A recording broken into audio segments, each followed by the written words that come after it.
Now, our presenter, Dr. Tony Alessandra, is an internationally sought-after speaker, trainer, and best-selling author. His professional mission is to help companies build customers, relationships, and the bottom line. Dr. Alessandra is a streetwise, college-smart perspective on business, having fought his way out of New York City to eventually realize success as a graduate professor of marketing, entrepreneur, business author, and keynote speaker. He earned his MBA from the University of Connecticut and his PhD in marketing from Georgia State University. Very direct and to the point. I'm getting everything that he says, and it's sticking with me. You can tell that he really knows what he's talking about. Very, very informative. I really got a lot out of this. Absolutely fantastic. Our speaker is a widely published author with 27 books published into 50 foreign language editions, including Charisma, The Platinum Rule, Collaborative Selling, and Communicating at Work. In addition, he has recorded and filmed more than 50 audio and video learning programs. He's very engaging and keeps the audience very involved and is very interactive. Oh, excellent. He's teaching you all the tips and tools, techniques of people, different personalities. He's very good, got a lot of knowledge. Very informative, great techniques. He's funny, he makes great points, he's very charismatic and entertaining. Great speaker. Recognized by Meetings and Conventions magazine as one of America's most electrifying speakers, Dr. Alessandra was inducted into the Speakers Hall of Fame and has delivered over 2,000 speeches and seminars throughout his professional speaking career. Here today to help us better understand human behavior, please join me in welcoming Dr. Tony Alessandra. Welcome, Tony. Thank you. How many of you in your dealings with other people have ever had a personality conflict? Anybody? All right, and I guess the rest of you don't deal with people? Come on, we've all had the misfortune, whether we might want to admit it or not, we've all had the misfortune of not being able to connect with another person, not able to create that all-important meeting of the minds. Now, I contend that you can create a lot more rapport with people and a lot less tension with them based on how well you practice the golden rule. Practice it appropriately, more rapport; inappropriately, more tension, maybe even conflict. So before I go any further, let's make sure that we're all listening from the same perspective. What is the golden rule? Anybody? Do unto others as they have do unto you. Okay. Somebody back there is a manager, right? Who said the person who has the gold makes the rules. All right. That's typically the managerial golden rule. Me, I grew up born and raised in Manhattan in New York City, and growing up, of course, we had our version of the golden rule, which is do unto others before they do unto you, right? Then as a teenager, I moved to the Jersey Shore. They had their variation of the golden rule, which was do unto others and split.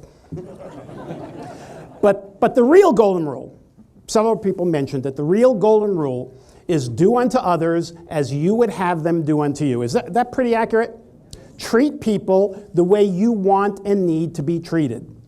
All right? Now, I have to tell you, I believe in that rule 110% when it comes to values, ethics, honesty, consideration. There's no better rule. But when it comes to one-to-one communication, whether it is with your family, whether it's socially, whether it's in business, whether it's in sales and management, coaching people, when it comes to one-to-one communication, the golden rule can, and often does, backfire. Sounds a little sacrilegious, doesn't it? But basically what it says is that I should treat you the way I want to be treated. Is that right? But what if you don't want to be treated the same way I do? Does that make sense? I mean, I learned that firsthand. Growing up, first 18 years of my life, in New York and New Jersey, and then eventually moving to San Diego. Would you say that San Diego has a little bit different culture than New York City and New Jersey? What do you think? Yeah. So when I moved there, I practiced the golden rule. I treated people the way I would like to be treated. In other words, I treated the people in San Diego as if they were New Yorkers. Do you see a potential problem here? I came on too strong, too fast, too aggressive, too in your face. Even when I asked people to do things that under any other circumstance they would have willingly done, they dug in their heels, decided not to do it. And it wasn't because of what I was asking them to do, it was because of how. It was my approach. Right? I just rubbed people the wrong way. And I realized that the golden rule at times needs to be tweaked, and that's when I came up with the platinum rule. The platinum rule, very simply stated, is do unto others the way they want to be done unto. Right? It's a little New York in there. But basically, do unto others as they would have you do unto them. Another way, treat people the way they want and need to be treated. Does that make sense? It's no different from that age-old saying, when in Rome, do as the Romans. I call it adaptability. Adaptability is your ability to change your approach, to change your strategy, depending on the situation or the person you're dealing with. That is adaptability. That is the platinum rule. Now, what I'm going to share with you is something I believe every single person in this audience has been exposed to at least once, some of you many times. But how many of you, second or third time through a book or a movie, heard or saw things the second or third time through that you totally missed the first or second time through? Anybody? Right? So it doesn't matter how many times you've been exposed to this concept, I guarantee you will hear, you will see, you will sense some new ways, some new strategies, some new techniques to deal with people more effectively. Now, how many of you really do, on a day-to-day basis, deal with people? That's part of your job. So this obviously is going to help you. Now, people won't tell you how to treat them. That would make it real easy, right? Paul, before you try to sell me, let me tell you the best thing to do. They're not going to do things like that. They're not going to tell you how to sell them or manage them or coach them or communicate with them. But they will show you. And all I ask you to do is open your eyes and ears. Watch what people do and listen to what they say. And they will send out signals that tell you how to be adaptable with them. Now, I've taken a very complicated subject and I've simplified it dramatically, at least I think so. And basically, you need to make two decisions about people. And you can do this pretty quickly if you know what you're looking for and you know what you're listening to. Two simple decisions about people. Decision number one, is the person that I'm dealing with coming across more open or more guarded? More open or guarded? It's an either or. So how do you tell the difference? Well, let's start with guarded people. And by the way, as I go through this, I'd like you to make two simple decisions. Number one, where do you think you are? Most of the time with most people, do you think you come across more open or guarded? But number two, I want you to think of at least one person that you have to deal with on an ongoing basis where the relationship isn't as strong as you would like it to be or it should be. And I want you to decide where that particular individual or individuals are on this scale, more open or more guarded. Everybody with me? All right, let's start with guarded. How do you tell whether or not somebody is more guarded than open? Well, guarded people do not, and I repeat, they do not show or share their feelings and thoughts readily or willingly. In other words, they play their cards how? Close to the chest, close to the vest. Hard to read, limited, controlled body language and facial expressions. To the extreme, we say they have what kind of a face? A poker face, more stoic.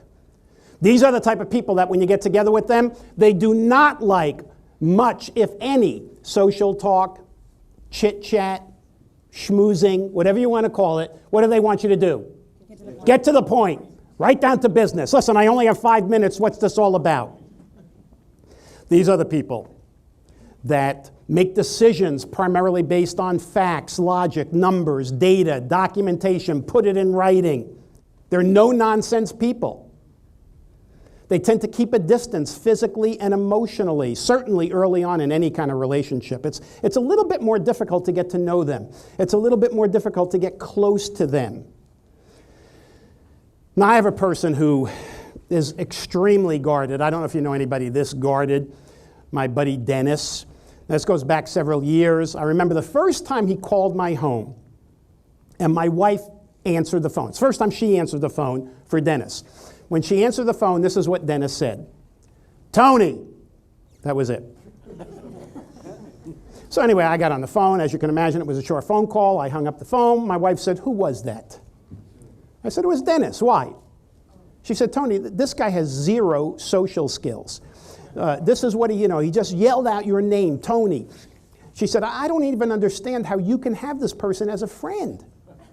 And I said, "Sue, obviously that may be one of his shortcomings, but he does have a lot of positive characteristics, and I tend to focus more on the positive and maybe less on the negative." She said, "Tony, you're missing the point here. He's hurting your business." I said, how is he hurting my business? He's not even part of it." She said, "Tony, you teach relationship strategies. You teach communication skills, and you have this guy as a friend. What does it tell people about the effectiveness of what you teach?" Sounds like a wife, that's right. So I said, "Well, what should I do?" She said, "Tony, look, coach him. Take 90 days. Coach him on your relationship strategies and show people how powerful it is." And I took it as a challenge, and I worked with Dennis for 90 days. And I have to tell you, some people after the 90 days said that his change was miraculous. I love the word, miraculous. It was unbelievable. Here was a guy who was in his late 30s, early 40s, had a particular way of doing things for all of those years, and in 90 days, I turned this guy around. 90 days, he calls my house. My wife answers. He says, "Sue, Dennis, Tony,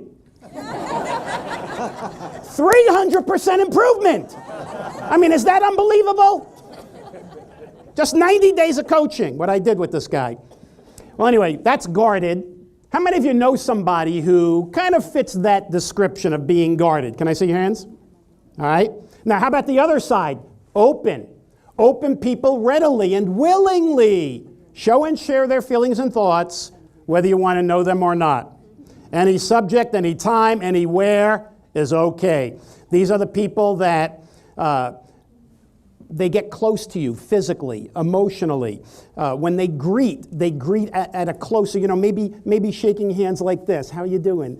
And maybe putting a hand on your shoulder or your arm, a two-handed handshake, maybe a hug. But these are the people who get close physically, mentally, emotionally.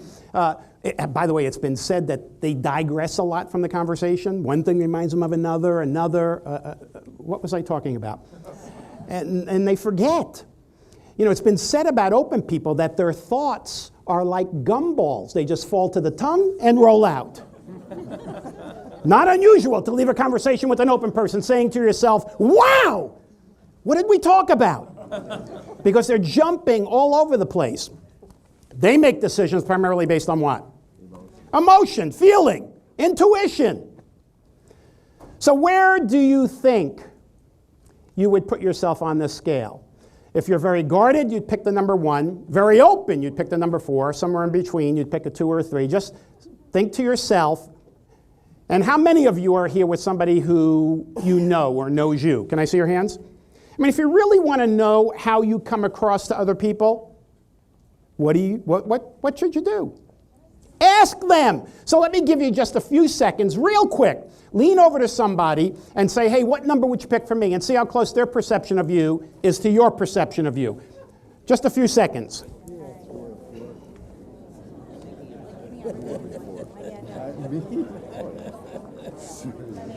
Okay, ladies and gentlemen, may I have your attention? I have a quick question for you. May I have your attention? Quick question. How many of you, upon asking your friend, your colleague, your spouse, your partner, what number he or she would pick for you, they picked the exact same number that you picked for yourself? Can I see your hands? All right, not that bad. How many were one number off from what you picked versus what they picked for you? Can I see your hands? All right, how about 2 numbers off? 2 numbers off. All right, how about 3? Because I'm going to have a special session for you afterwards. All right, nobody. Good. So the first decision we want to make, and I say the first decision, it could be the second decision, but you want to make the decision, is the person coming across more open or more guarded based on what you see and hear. Now, the second decision, there's only 2 decisions, both are either or. The second decision is the person coming across more direct or indirect. Now, directness is a measure of pace. Indirect people slower pace, direct people faster pace. Now when I say slower and faster, I'm talking about the way they walk, the way they talk, the way they make decisions, the way they do things in general. Indirect people tend to be slower, direct people tend to be faster. Indirect people tend to be more patient, direct people impatient. Indirect people tend to be better listeners, direct people more talkers. When it comes to risks, decisions, change, indirect people approach all three, risks, decisions, change, more slowly, cautiously, and methodically, because their inner driving need is not to be wrong. So they check, they double check, they think about it, they sleep on it, they do their homework, their research, their due diligence, because they don't want to be wrong. At the other end, we have our direct people. Direct people, when it comes to risks, decisions, change, they approach all three more quickly, decisively, sometimes even spontaneously, because their inner driving need is to accomplish and achieve as much as possible, get it over with, what's next? And that causes a lot of friction between the two. When they live together, when they work together, we have the direct people who want to speed things up. Hey, I got a lot to do. And we have the indirect people who want to slow things down. Hey, you know, we've got to back up, we've got to do our research, we've got to get all the facts in, and they just drive each other crazy if they're practicing the golden rule. Now, by the way, when it comes to rules, indirect people tend to follow the rules according to the letter of the law. Direct people tend to follow the rules according to the spirit of their interpretation. Indirect people, as I said, more patient, direct people impatient. I love to watch people standing in line. Whenever I'm checking into a hotel or checking in for a flight, I check in and then I sit back and I just watch people.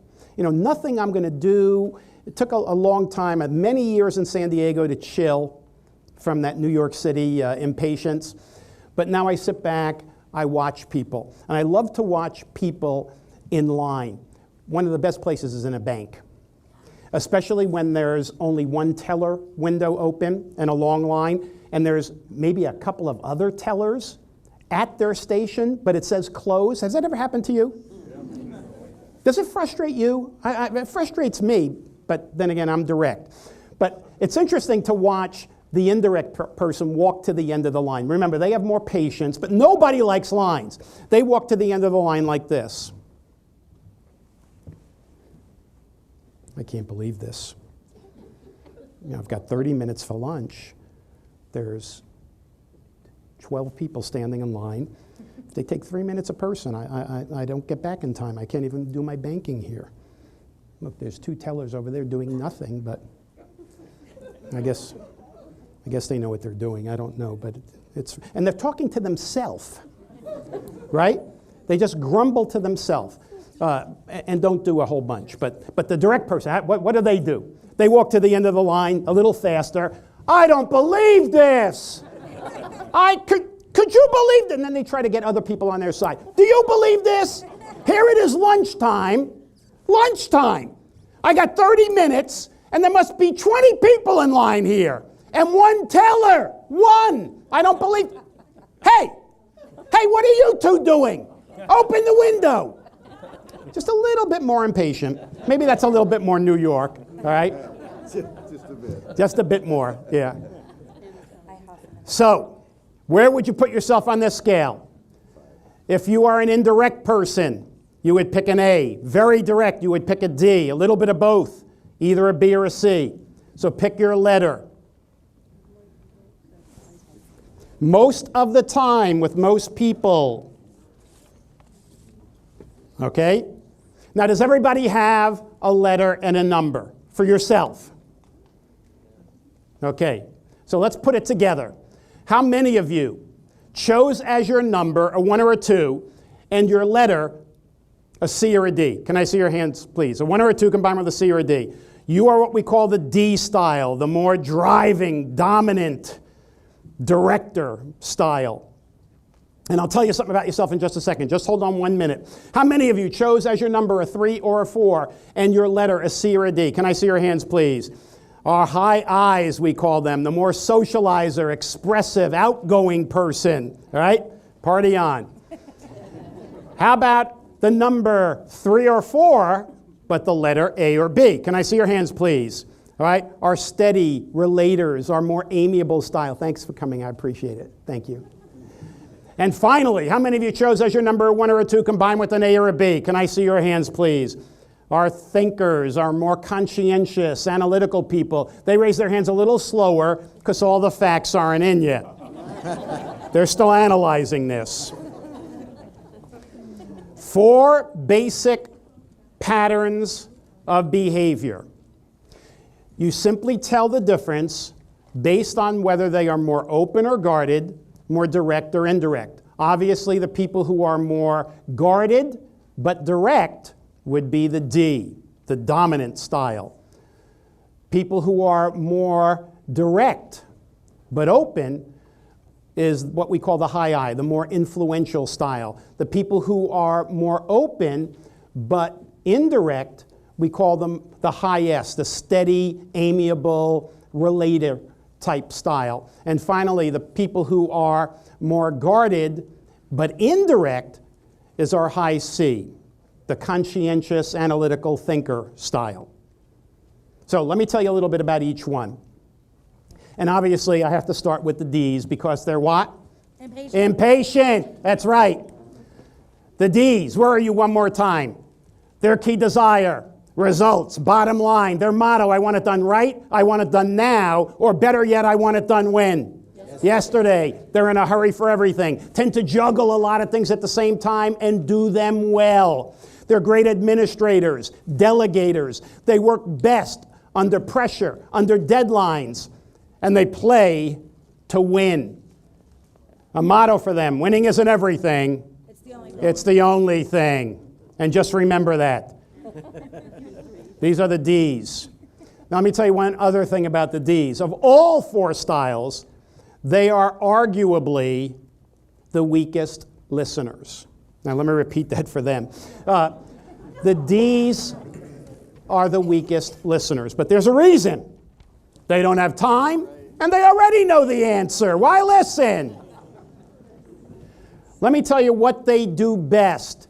They're take-charge people. They're incredibly competitive. They love to win. They love to get things done. And sometimes they'll cut corners.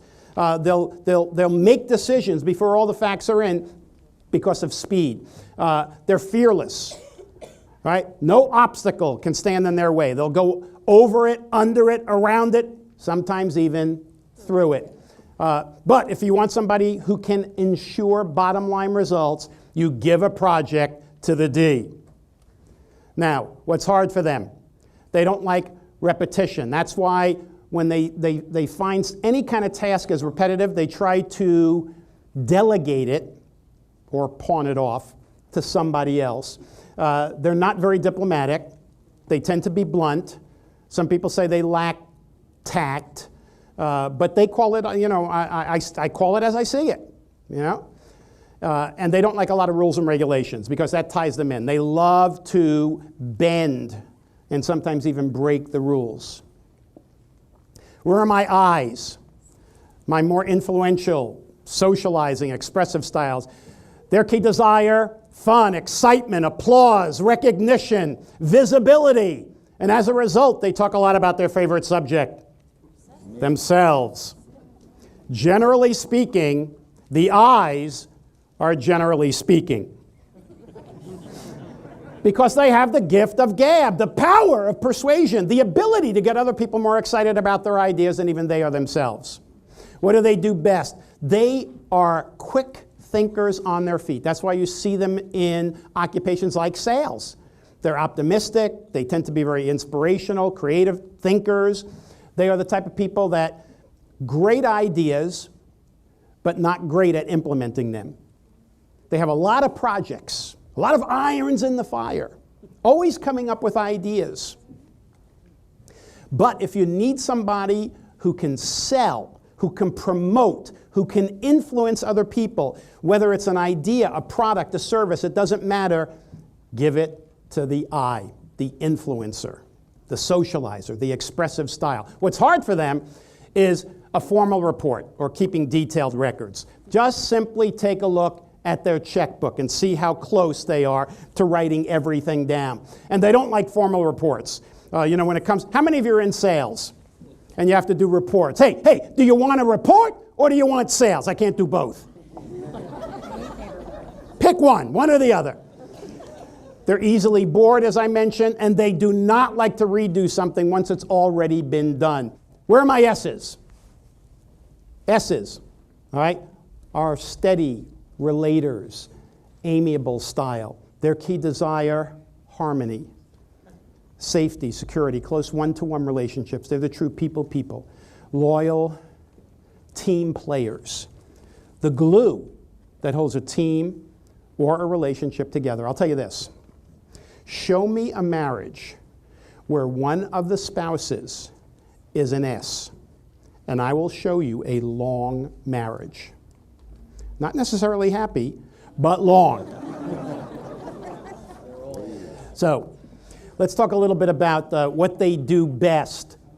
Believe me, in any group, any team, any relationship, they are a calming influence. They bring harmony to any kind of team or group. Friendly, sensitive, by far the best listeners because they have so much empathy. They listen not only to the content, but to the intent. Not just to the words, but to the emotion. They're great at coordinating and cooperating. You want somebody to coordinate activities, you give it to the high S. What's hard for them is competition. They hate competition. You know why? Because somebody has to lose. Just think of their feelings. Nobody wants to be called a loser. Can't we have a competition where everybody wins? Well, that's not called a competition. They don't like to work with people who come on so strong, dictatorial, bossy, unfriendly. The D's, are you listening? And they're slow at making big decisions because they don't like change. They tend to have a routine. They love routines. On Monday afternoon I do this. On Tuesday morning I do that. On Wednesday evening we have a family game night. They love routine. And finally, where are my conscientious styles, my thinkers, my more analytical? Can I see you? Right? Their key desire is order, accuracy, precision, perfection. Their motto, everything in its place and a place for everything. Their patron saint, Spock from Star Trek. They are the great planners, problem solvers, organizers. They're great at creating systems. They're highly inventive people. And of all four styles, they are arguably the most intellectual. Michelangelo, Da Vinci, Einstein typically are C's. So, very simple rule of thumb with C's. If you want something done right, give it to a C. But if you want it done on time, think again. Because they tend to procrastinate until it's what? Perfect. Paralysis by analysis.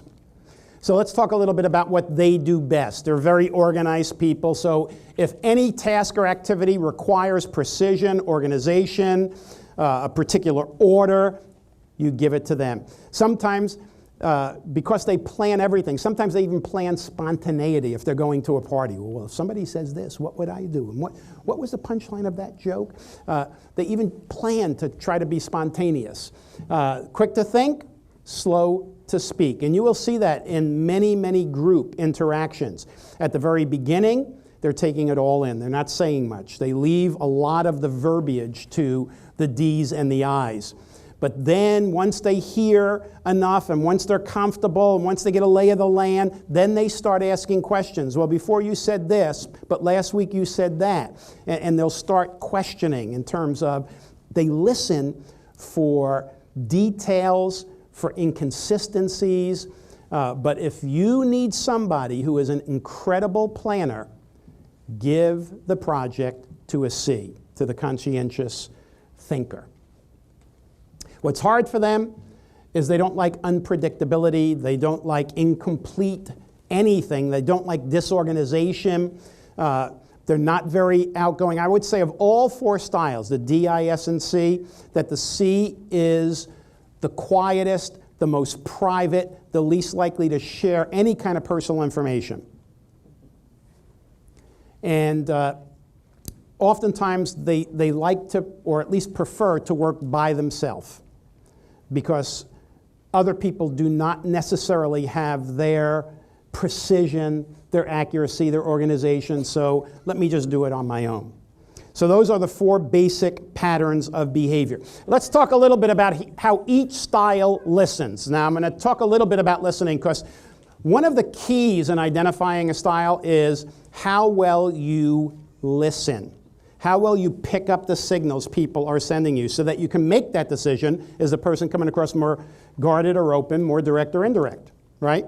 So here's how each of the styles listen. The Ds listen very purposely. They listen for certain things. They don't have to listen to everything, but they know what they're listening for, and then that's it. I've heard enough, that's it. They hate, by the way, the Ds hate when you come up to them and build up to why you're there. They don't like that. They want you to say why you're there, and then if they need any more detail, they'll ask, but they don't want you to build up to it. They get very impatient. You know, all right, come on. What is it? The Is listen sporadically. You know, one minute they're like this, and the next minute,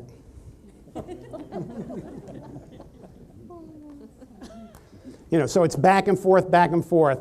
The S's, the steady style, I call them empathic listeners, because again, they listen for feeling, for emotion. And the C's, the conscientious people, are very analytical. They listen, they can pick it apart. They know when you're consistent, when you're inconsistent, when you're consistent within what you're saying right now, when you're inconsistent with what you say today versus what you said last week. They listen for everything. They can pick it apart, but not necessarily emotion. They listen for content. So let's talk a little bit about selling. How many of you deal with customers? Can I see your hands? Deal with customers. You know, we deal with customers in many different ways. You could be a salesperson. You could be a business owner or entrepreneur. You could be in customer service. You could be in tech support or help desk. You could be in collections. You could be a receptionist. You could be an assistant to somebody where you're always answering the person's phone. You are dealing with outside customers. So what I'd like to do is talk a little bit about each of the styles as customers and what we can do in terms of being more effective in influencing them and selling them. Okay? So let's talk about D customers. And some of this will be a little repetitive, but I'm twisting it a little different way. So Ds, the more driven, dominant patterns, the directors, they want to see the bottom line. Bottom line, just give me the bottom line. How much? When can you do it? They look for solutions that either save them time, save them money, or make them money. They don't want anybody to waste their time. They want you to get to the point. They want you to be there on time, to leave in a relatively short period of time and deliver all the relevant information and know about them and their company and their situation and their problems, or at least ask about it. They will hold you to every single promise, whether it is written, verbal, or implied. But when they see the bottom line benefit, they will make a quick decision. So the key is, what's in it for me? And the D will make a decision. Now, when you are selling to Ds, here are some of the things to do. Keep the relationship business-like. Don't get buddy-buddy. Don't get chummy with them. They want everything business-like. Do not develop a relationship with them unless they initiate it. Focus on the big picture, and cover the most important points first. Find out what their goals are. Find out what their budget and time constraints are. Give them options. They love options. How many? 2 or 3. Pros and cons, cost benefit. That's what they want. And you want to ask for the order, but the final decision is theirs. You do not use I don't know how many of you have been through any kind of sales training where they teach you closing techniques, and basically it's closing techniques that you use with everybody: the assumptive close, the tie-down close, the sharp angle close, the last-ditch close, the mother-in-law close, the half-Nelson close. Different closing skills work best with different styles. You do not push a D into making a decision. They make their own decisions. And if they have any problems or complaints, you better resolve it quickly. Now, with I customers, they make spontaneous decisions when they're excited about something, but that could be a problem because sometimes, they see benefits sometimes before they even point it out. That's why I love when I'm selling to an I, to a high I or socialize or expressive style, I may point out a significant benefit to a feature and then ask them if they see anything else and let them start selling themselves. But they often buy before they're sold. Now think about that.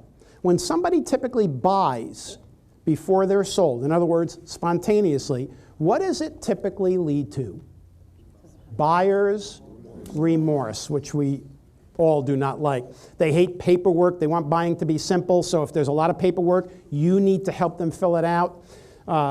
And they need a written reminder of who's to do what, when, where, how, and why. Don't ask them, should I put it in writing? Because you know what they're going to say. Who needs it in writing? No, just do it. Now, when you're selling to them, always skip the details and the boring material. Be a bit more animated, upbeat, fun. Make them look good in the eyes of others, especially their significant others or their boss. When it comes to closing the sale, a simple close. What's our next step? Where do we go from here? We want to summarize every important detail in writing with them. We want to save them effort and complications and provide ongoing reminders that they made the right decision. Because they make spontaneous decisions, typically when they leave, they will be influenced by other people. And other people will say, you did what? You bought what? You paid what? You need to constantly reinforce why they made the decision, otherwise they're going to back out of it. Now with our steady customers, our more amiable relators, they love relationships built on trust. And that's why it may take a little longer to sell them, because they want to get to know you, to trust you. They make decisions collaboratively. So what this simply means is that if anybody's affected by the decision, whether it's a spouse, whether it's a partner, whether it's a team, whether it's employees, they will want to get their opinion. So it's important to know up front who else will be involved in the decision-making process. They don't like the classic backslapping, pushy, aggressive salesperson. And by the way, when they come across a pushy, aggressive salesperson, you know what their best strategy is? They buy. And then when the person leaves, they cancel. But once you sell them, they're fiercely loyal, and they love hand-holding and personal assurances. But sometimes they need a little nudge, a gentle nudge to make a decision. When you're selling them, you have to develop the relationship first. Actively listen to them. Get them involved. Get them talking. Explore what they're doing, their current situation, what's working, what's not working, what are their problems, what are the opportunities. A pleasant, patient approach, and even a pleasant, patient voice. It's not unusual when you're talking to a D, you would talk in like this, well, and then this, and then that, and then whatever, but with an S. So here's what I'm thinking. Notice there's a little bit more softness, a little bit more resonance in my voice, a little slower. Does that make sense to you? Can you tell the difference? Okay. When you're dealing with the S's, show how any changes you're asking them to make will benefit them and others, because they do not like change. And when it comes to after-sale service, low-key, personalized attention. Finally, with our C's, our C customers, our conscientious, thinking, analytical types, they are the type that need time and data to make decisions. They sometimes get lost in details, and you got to get them back on track. They do not like risk, so anytime you can show them how whatever it is you're proposing to them minimizes risk, that's great.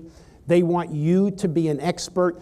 They view overly enthusiastic salespeople with a lot of skepticism. They do not like it.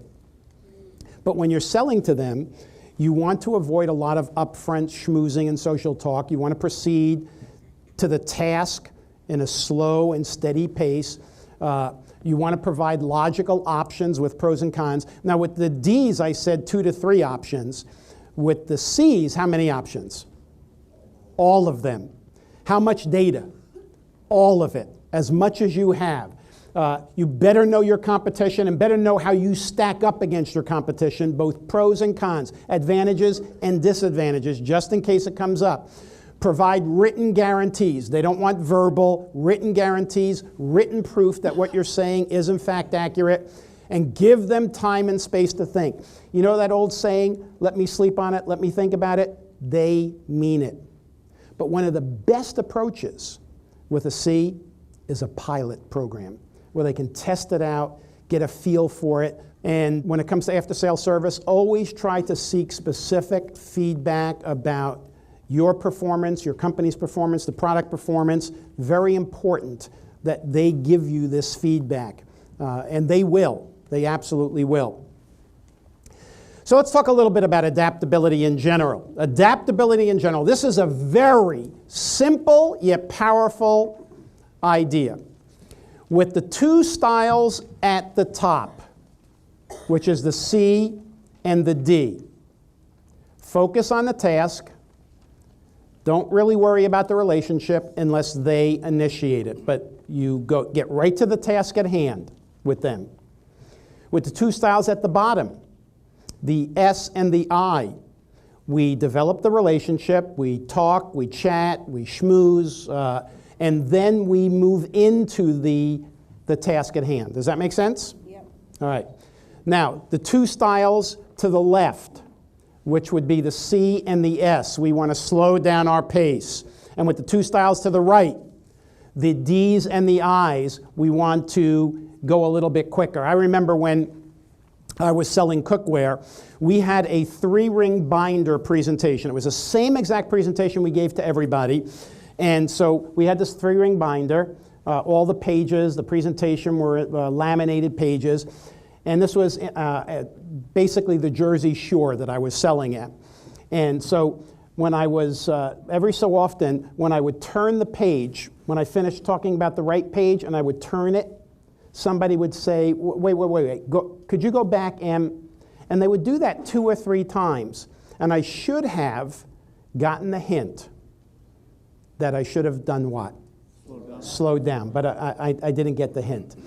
However, because this was Jersey, more often than not, I'm on the left-hand page talking about it. They would lean over and turn the right-hand page and say, okay, I read it, and they turn it. And I should have realized to speed things up. But I went at 1 pace at the time, and some people I hit it, many people I didn't. Some thought I was going too slow, some thought I was going too fast.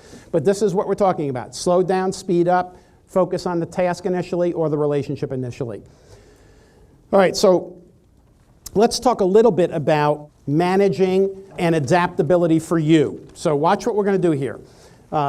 When you are the D, I'm going to tell you what you can do to be more adaptable. Then I'm going to talk about how to manage a D, and then I'm going to show a little short video where I have actors who are D's, I's, S's, and C's, and they will tell you in their own words how they want you to treat them. All right? So for each style, there'll be 3 slides, and we'll go through them. All right, so when you are the D, where are my D's one more time? Do I still have any D's here? Yes, okay, thank you. All right, when you are the D, try to let people do things without butting in. All too often, sometimes you delegate something and you're looking over somebody's shoulder saying, no, that's not the way to do it. if you're going to delegate something, if you're going to let somebody do something, let them do it. Right? Delegate responsibility along with activity. Make sure that you participate in any kinds of groups or teams or committees without expecting always to be the boss. The D's have a tendency to take over. It's just their natural style. I'm not saying that that's bad. It's just the way they are. They tend to really have strong leadership ability, and sometimes they overpower a group or people without even realizing it. Modify your tendency to give orders. Give praise to people. One of the great criticisms of D's is you do not compliment people. In fact, one of the few times a D says well done is when they order a steak. You know, they need to give a little bit more compliments to people. Now here's the irony, and D's, you know this. You think the compliments, you just don't say them. And it really, it takes a little bit of effort. But when you find yourself thinking a compliment, say it. That's all you need to do. And again, I mentioned when delegating, give authority along with the responsibility. Now, when you're managing a D, help them be more realistic to gauge risk because they are like gunslingers. They're risk takers. They, you know that old saying, ready, aim, fire? Theirs is ready, fire! And that's it, you know. And maybe not even the ready. They just, shoot from the hip. Exercise a little bit more caution and deliberation. This is what you need to help other people to do when they are a D. Now remember I said when managing, this could even be when managing children, as opposed to just managing an employee. So when managing Ds, help them follow the rules. Remember, they tend to not follow the rules. They bend the rules. When there's a gray area, which they call their window of opportunity, they love gray areas because their motto is it's easier to beg forgiveness than seek permission. They just do it.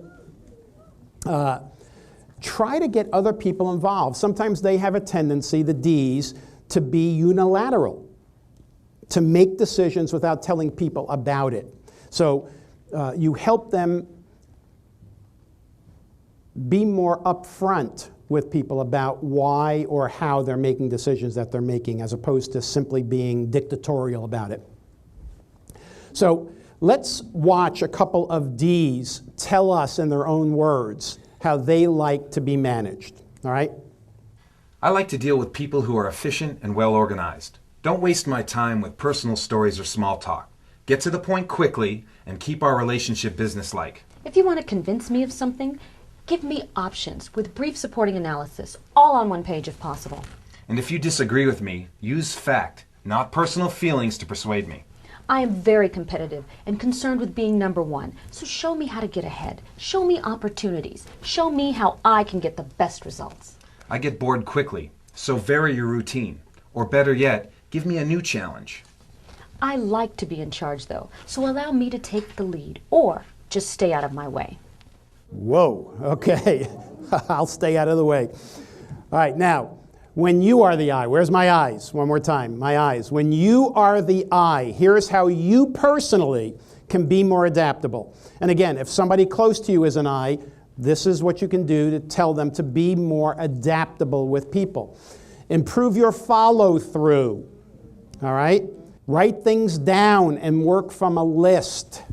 Boy, my child who is an I, she's actually this year going to turn 30, and I'm still working on this with her, to write things down so that you know where you are, you can cross things off.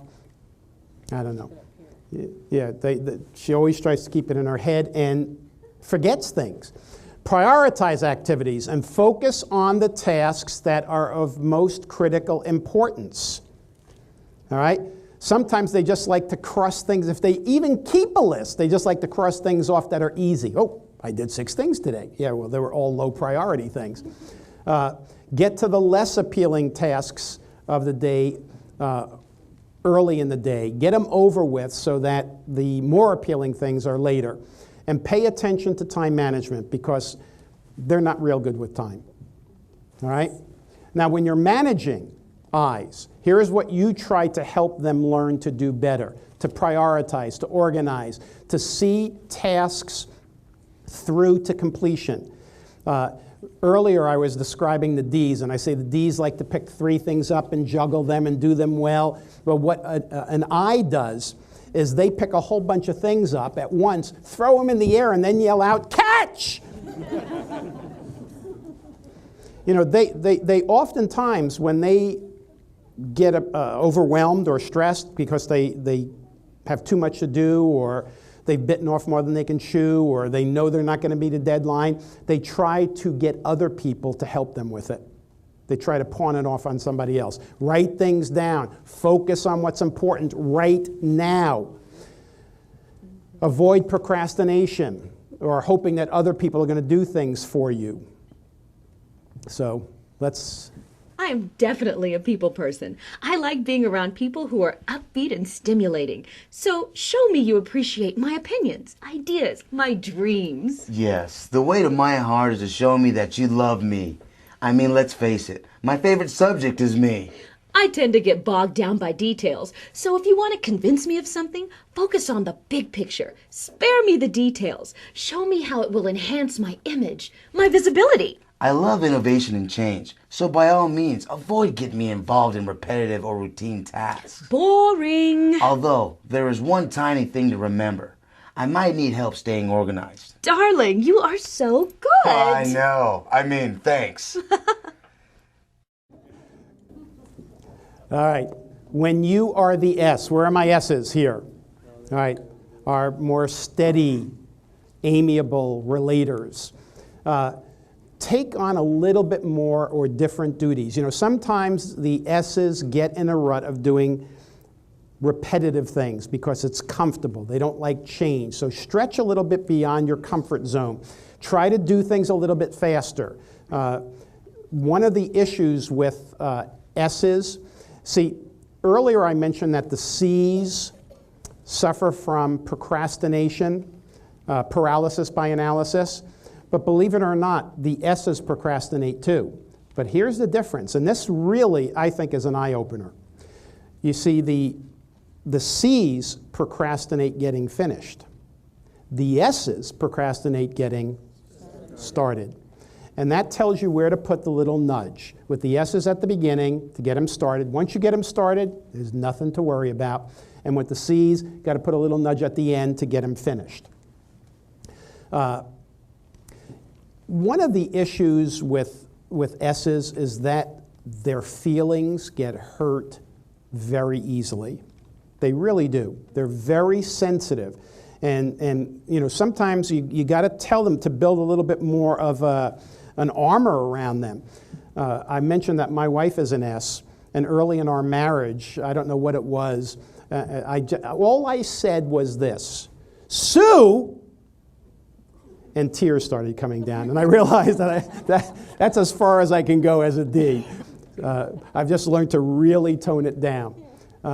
Adapt to change more quickly. Change existing practices when necessary. All right? And be a little bit more assertive. You know, one of the reasons I think S's don't like to be assertive is because they think that they're going to hurt somebody's feelings. You can say no to an action, and it's not saying no to the person. You can disagree with an action, but not disagree with a person. So when you're the S, these are some of the things that you should do. Now, when you are managing S's, here's some of the things that you should help them do. Utilize shortcuts and discard unnecessary steps that don't have to be done. Help the S's avoid doing the same thing the same way every single time, to be a little bit more creative, become more open to risk, to change, to speak up. See, here's one of the problems, and this is very, very much what an I or a D would do to an S. A D's philosophy is, if you don't ask, you don't get. And if you don't get, ask again. Maybe they misunderstood the question. So the D's have a philosophy that I'm going to ask you to do something. If you don't want to do it, tell me you don't want to do it. but they don't realize that the S's have a hard time saying, I don't want to do it. So when they ask an S to do something, or almost like tell an S to do something, the S does it, but then resents the fact that you even asked, and that's, of course, another check mark on their page. But, you know, if you really are at odds with something or don't want to do something, say it. And modify your tendency to just do what people tell you to do. So let's hear S's. I thrive in a relaxed, friendly atmosphere. Stability is very important to me, and warmth and sincerity go a long way with me. Show me that you are truly interested in my feelings by listening to what I have to say. And please don't rush me. And know that I am sensitive and take things personally. If you disagree with me, tell me about how you feel in a non-threatening way, please. Yes, and if you want to convince me of something, I need assurances that risk will be minimal or handled as reasonably as possible. It helps to show me documentation for my own peace of mind. I'm a great team player, especially when my efforts are acknowledged and appreciated. I like to be noticed for my patience and perseverance, and complimented for my steady follow-through. Now, you notice with them how often they looked at each other, whereas the D's never looked at each other? It's interesting. All right, C's. C's, where are you? All right, so when you are the C, or if you know somebody's a C, here's how they can be more adaptable. Modify your criticism. I will tell you that the C's can be very critical people. And it's not just in what they say. Sometimes it's just the look they give you. And you know that they're being critical. Check only the critical things as opposed to everything. Not everything has to be perfect. Certain things have to be perfect, not everything. Engage in more water cooler talk. In other words, be a little bit more sociable with people. You can have very high standards without expecting perfection from everybody around you, and that really does turn some people off. Tone down your tendency to over-prepare on things. Now, when you're managing C's, help them learn to share their knowledge and expertise. Here's an interesting thing about C's. I had an office manager who was a C, and she knew where everything was. She knew everything about that office, but only she knew it. And much of it was in her head, and she didn't share it with people. She only shared certain things with people. And of course, that made her indispensable. So, stand up for yourself, especially when you're dealing with people that you'd rather avoid, such as the D's. One of when each of the styles are under stress, they react to stress differently. Now, here's an interesting thing. When the D's are under stress, they become more autocratic. In other words, they boss people around more. When the I's are under stress, they become more emotional and even attack. You know, little things like, well, so's your mother. The S's, when they are under a lot of stress or tension, they become acquiescent. They're more likely to give in and go along, even when they should dig in their heels and hold their ground. And the C's, what they tend to do under stress is avoid. They try to avoid people physically. So what I'm saying here is, instead of avoiding people, stand up for what you believe and confront people. Shoot for realistic deadlines instead of waiting for all the facts and data to come in. Less checking, stay on track, decision making in a more timely fashion. All right, here's the C's. I like to deal with people who are thorough and well prepared. Show me the logic and reasoning of your ideas if you want me to be convinced. Better yet, show me your commitment through your actions, not just your words. And if you want to persuade me, provide solid, tangible data. I like to analyze the advantages and disadvantages of any plan. Show it to me in writing. I dislike confrontation and conflict, so tactfully ask me for clarification or assistance if necessary. Approach me in an indirect, non-threatening manner. I also prefer to do things myself, So please allow me the space and time to accomplish my tasks. I tend to be cautious about making decisions, so allow me the time to think things through. Thought that was going to take forever. Anyway, so that's the C. So we've talked about the D, the I, the S, the C, what you can do if you're that style to be more adaptable, and how you can help others be more adaptable in terms of managing others.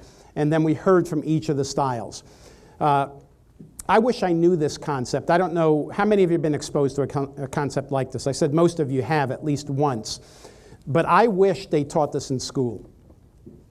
You know, they talk about reading, writing, arithmetic, the 3 R's, but they leave out what many of us believe is the most important R of all, and that's relationships, how to get along with people. We're not taught that. Sometimes we just pick it up on our own. Sometimes we pick up the wrong things. But I wish I knew this when I was going through school. I think it would have helped me get along better with people, certainly get along better with my teachers, because, again, as a D in school, I challenged a lot of teachers, of course, with obvious results. I went to Catholic school, so my knuckles are a little scarred here. Constantly got hit with the ruler. But I wish I really knew this when I was in grad school. I was at the University of Connecticut, and I met another student there. She was from New London, Connecticut. I don't know how much you know about geography, but New London, Connecticut is in the most southeastern part of Connecticut, right along Long Island Sound, the water. And I, at the time, was living in the Bensonhurst section of Brooklyn, which again is sort of near Long Island Sound. So I figured, hey, New London, Brooklyn, we're like neighbors, you know, right across, as the crow flies, we were close. But I was wrong. New London is part of Connecticut. Connecticut is part of New England.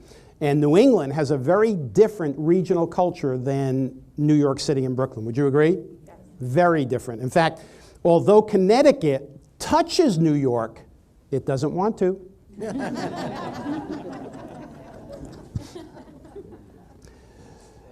And we also had a difference in terms of culture. Me, a New York Italian, actually a New York Sicilian, and she was New England English and Dutch, all right? I didn't realize how big a cultural gap that was until after we were married. Yep. And we went to the first big family reunion on her side of the family in Vermont. And I mean, you know me, right? So when I went to this gathering, you know, New York Italian, I was going up, hugging people. Well, you know, they were shaking hands with each other. Relatives shaking hands. What is this? You know, I hugged some of them, and they were like this. Culture shock for them. But it was an even bigger problem for her at my family reunion in Brooklyn. Because how did they greet? Hugs and what? Hugs and kisses, and sometimes they took advantage of it. And then when her parents wanted to come visit us, at the time we had moved to Pennsylvania, and her parents wanted to come visit us, and they called. And I said to her, what are they calling for? This was new to me. This is family. She said, well, they wanted to make sure it was okay, that they weren't putting us out, that it wasn't inconvenient. I'm saying family, you know, that's not how we do it. And of course, when my parents came to visit, the doorbell rang and there they were, you know? Well, I got to tell you, my ex-wife had a very, very difficult time with that. Very difficult. We're talking a little bit about managing, and one of the most distasteful activities of a manager is when you have to fire somebody. Has anybody ever had to fire somebody? All right? Not easy, is it? Do you think each of the styles fire people the same way? No, not at all. You know, the D's. Get out. Well, here's what the D's say. Paul, come on in. Don't bother sitting down. And boom, you know, it's over. The S's. they have the most difficult time firing somebody. They call somebody in. What's your first name? Amber. Amber. Amber, come on and sit down. I was just wondering, how are things going here? Good, great. Oh, that good. No, I just was curious, and they just were hoping that she would say it's not going well and that she would quit. But it didn't happen that way, so okay, nothing. Then they call the director, the high D, and say, hey, would you deal with Amber? Because they can't fire somebody. The C's, they're so organized, all right? They call somebody in. What's your first name? Jean. Jean, please come in. Have a seat. In front of you are 2 sheets of paper. The left-hand side are all the duties and responsibilities that you agreed to do when you first started business here. And on the right side is everything that you actually did do. And I want you to see the standard deviation between, and they go on to this whole thing. And it's very, organized. And of course, how does the I fire somebody, right? Hey, Gene, come on in. I got great news for you. New job opportunity. Not with us, but, and they build up this whole thing. You'll be fine. And then they don't want to leave. So, let's guess what their ideal vehicle is. Ideal vehicle for each of the styles. What would you say is the ideal vehicle for an I? A Ferrari, right? What else? What kind of Ferrari? Convertible. And what color? Red. There it is. Ferrari Testarossa. Beautiful. And you know why the I's love convertibles? Everyone can see them. Well, not only that they can be seen by everybody, and of course when they go past one of those big picture windows, they can fix up. But when they stop at a light, they can talk to people on both sides. All right? Ideal vehicle for a relator. People-oriented. A minivan. Ideal vehicle for an S. Oh, for a C. Thank you. Okay, I'm sorry. have to be like something with good gas mileage. How about a Prius? There we go. How about the ideal vehicle for a D? Hummer, Range Rover. You like that horn? It is a Hummer. It is a Hummer. Okay. So how many of you have gotten at least 2 ideas that you will implement when you get back? Can I see your hands? Excellent. Excellent. Ladies and gentlemen, thank you so much for investing your time. I very much appreciate it. Thank you. Take care. Thank you.